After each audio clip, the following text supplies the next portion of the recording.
You are standing in the tunnel at the Wankdorf Stadium in Bern. Rain is hammering the roof above you. Ferenc Puskás is beside you, his injured left ankle wrapped tightly, while 60,000 voices wait for the greatest team on earth to collect the trophy everyone believes is already theirs. 2 hours later, Hungary will leave without it. How can a team change football forever and still lose the one match that was supposed to prove everything? To understand that defeat, you have to begin 5 years earlier, after a humiliation rather than a triumph. In April 1949, Hungary lost 5-2 to Czechoslovakia. The result convinced national coach Gusztáv Sebes that talented individuals were not enough, because international football was still being played by collections of players who barely trained together. Your national team might meet for a few days, learn a basic plan, and then rely on instinct. Sebes wanted something closer to a club side. What if a country could rehearse every movement until 11 players seemed to share one brain? Hungary's political system gave Sebes an unusual opportunity. Most of the best players were concentrated at 2 Budapest clubs, Honvéd and MTK, meaning national teammates also trained together throughout the domestic season. Puskás, Sándor Kocsis, József Bozsik, Zoltán Zibor, and goalkeeper Gyula Grosics formed the core at Honvéd, while Nándor Hidegkuti developed his game at MTK. Sebes could organize frequent camps, unofficial practice matches, and tactical sessions that other national coaches could only imagine. The system was political, but the footballing advantage was simple. You were no longer building a national team for one weekend. You were building a permanent machine. That machine did not copy the accepted rules of the era. Most European teams used the WM formation, a shape that looked roughly like those 2 letters when viewed from above. 3 defenders marked 3 forwards, midfielders guarded fixed zones, and the center half usually followed the opposing center forward wherever he went. The positions were rigid, almost like assigned seats. Then Hungary moved the seat. What happens when the player you are supposed to mark simply walks away from you? Hidegkuti wore the number associated with a center forward, but he repeatedly dropped backward into midfield. If the opposing center half followed him, a huge space opened behind the defense for Puskás and Kocsis to attack. If the defender stayed in position, Hidegkuti received the ball unmarked and turned toward goal. This role is now called a deep-lying center forward, or, in modern language, something close to a false 9. The phrase sounds complicated, but the idea is not. Your striker retreats, your defender follows, and another attacker runs into the space that has just been abandoned. The movement only worked because the rest of the team understood it. Bozsik became the calm passer behind the attack, receiving the ball from deep and deciding when to accelerate the game. József Zakarias stayed more cautious, protecting the defenders whenever Bozsik moved forward. Zibor and Laszlo Bude stretched the pitch from the wings, then moved inside when space appeared. Even Grosics played differently, leaving his goal to clear danger before it reached the penalty area. Today you would call him a sweeper keeper, meaning a goalkeeper who also acts like an extra defender.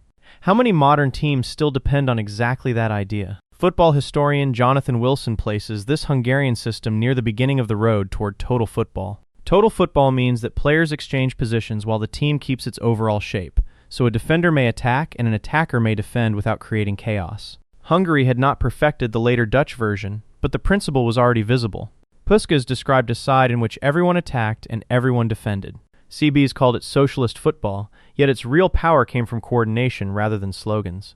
You were watching freedom created by discipline. Sebes also listened to football minds around him. Martin Bukovi had experimented with a withdrawn center forward at MTK, while Gyula Mondi worked closely with the national side, and Bela Gutman belonged to the wider Hungarian coaching culture that carried new ideas across Europe and South America. The players contributed too, especially Puskás, whose understanding with his childhood friend Bozsik had been built over years. This was not a coach moving silent pieces on a board.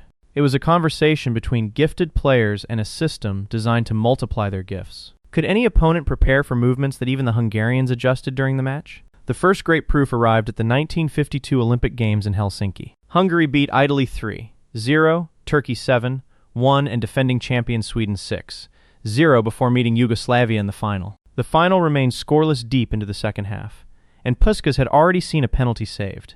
Then he scored with his left foot, and Zibor added another late goal to secure a 2-0 victory. Olympic gold made Hungary famous, but Wembley made Hungary terrifying. On the 25th of November 1953, you walk into England's national stadium beneath a cold London sky. England have never lost at home to a team from outside the British Isles. Their players are respected, experienced, and convinced that the traditional English game remains the standard the world must follow. 90 seconds after kickoff, Hidegkuti scores. England's centre half, Billy Wright, cannot decide whether to chase him into midfield or protect the space behind. How do you defend a player whose position exists only on the team sheet? Hungary pass faster, move earlier and create angles England do not recognize. Puskás scores twice, including a famous moment when he drags the ball backward and leaves Wright sliding past him. Hidegkuti completes a hat trick. The final score is England 3, Hungary 6, but the numbers barely describe the shock. The Times reported that spectators had witnessed a new conception of football, while England great Tom Finney later compared the mismatch to racehorses against cart horses. Brian Glanville, one of the most influential World Cup historians, praised Hungary's technical and tactical quality and the devastating partnership of Puskás and Kocsis. 6 months later, England traveled to Budapest hoping to restore their pride. Hungary wins 7-1. By now, the Golden Team have gone years without defeat and have added the Central European International Cup to their Olympic title. FIFA's archive records a 31-match unbeaten run from June 1950 to the 1954 World Cup final. The question is no longer whether Hungary are the best team in the world. The question is whether anyone can survive them. The 1954 World Cup begins in Switzerland, and Hungary score as if the tournament belongs to them. South Korea lose 9-0. West Germany lose 8-3. Yet that second victory plants the seed of disaster, because German coach Sepp Herberger uses a changed lineup and learns how Hungary move without revealing everything he plans for a possible rematch. Late in the game, defender Werner Liebrich challenges Puskás and damages his ankle. Hungary win by 5 goals, but their captain disappears from the next 2 matches. Can a victory this large still cost too much? Without Puskás, Hungary meet Brazil in a quarter-final that becomes known as the Battle of Bern. The tackles are fierce, tempers explode, and 3 players are sent off. Hungary win 4-2, but the match drains energy and leaves bruises that do not appear on the scoreboard. Then come defending champions Uruguay, a country that have never lost a World Cup match. Hungary lead 2-0, Uruguay force extra time, and Kocsis finally decides the contest with 2 towering headers. Another 4-2 victory sends Hungary into the final, but your team has played 2 violent, exhausting knockout matches while its greatest player is still limping. Now you are back in the tunnel in Bern. The opponent is West Germany again. Rain has softened the pitch, and the German players wear boots fitted with adjustable screw-in studs, allowing them to grip the wet ground more effectively. Puskás returns because a World Cup final without the captain feels impossible, even though his ankle is not fully healed. Sebes chooses genius at reduced strength over caution at full strength. Would any coach have left him out? The beginning seems to erase every doubt. Puskás scores after 6 minutes. Zibor scores after 8. Hungary lead 2-0, and the final appears to be returning to its expected script. Then Max Morlock pulls one back in the 10th minute, and Helmut Rahn equalizes 8 minutes later. The greatest team in the world has lost a 2-goal lead before the match is 20 minutes old. West Germany are not simply waiting for another 8-3 defeat. Horst Eckel pressures Hidegkuti and makes it harder for him to control the space between midfield and attack. Herberger's players defend with greater discipline, attack loose balls, and use the heavy conditions to turn the match into a physical contest. Hungary still create chances. Hidegkuti hits the post, Kocsis strikes the crossbar, Tony Turek makes crucial saves, and German defenders clear shots near the goal line. If Hungary are still creating so much, why does the winner feel as though it is moving away from them? With 6 minutes remaining, Rahn receives the ball near the edge of the penalty area. He shapes to shoot, shifts the ball onto his left foot, and drives it through the crowded space into the corner. West Germany lead 3-2. Puskás appears to equalize near the end, but the assistant referee raises his flag for offside. The decision remains one of the final's enduring arguments, yet the score does not change. When the whistle sounds, Hungary have lost for the first time in more than 4 years. The counterintuitive truth is that Hungary did not fail because their revolution stopped working. Their system created enough chances to win the final, and their ideas continued to spread long after the trophy went elsewhere. They lost because tournaments compress history into one afternoon, where injuries, fatigue, weather, preparation, finishing, and a narrow offside decision can outweigh years of superiority. A league usually rewards the best team over time. A final rewards the team that survives one specific match. Is that cruelty not part of why the World Cup matters so much? The defeat also transformed the meaning of both teams. For West Germany, the miracle of Bern became a national symbol of recovery after the devastation of the Second World War. For Hungary, it became an open wound. The Golden Team recovered and began another long, unbeaten run.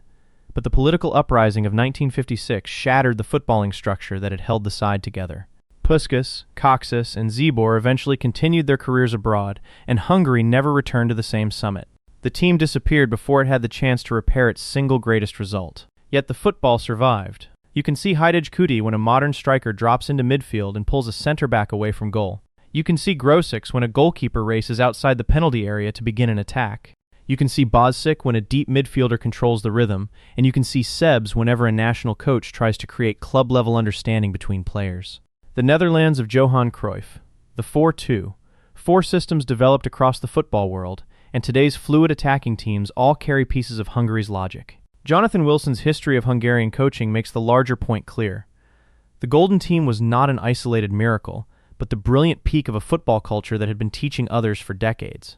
That is why calling Hungary the greatest team never to win the World Cup is not an act of sympathy. It is recognition that trophies measure victory, but they do not measure every kind of greatness. Hungary won Olympic gold, demolished England twice, scored 27 goals at the 1954 World Cup, and changed how players understood space. They proved that positions could move, that a national team could train like a club, and that coordinated intelligence could dismantle physical strength.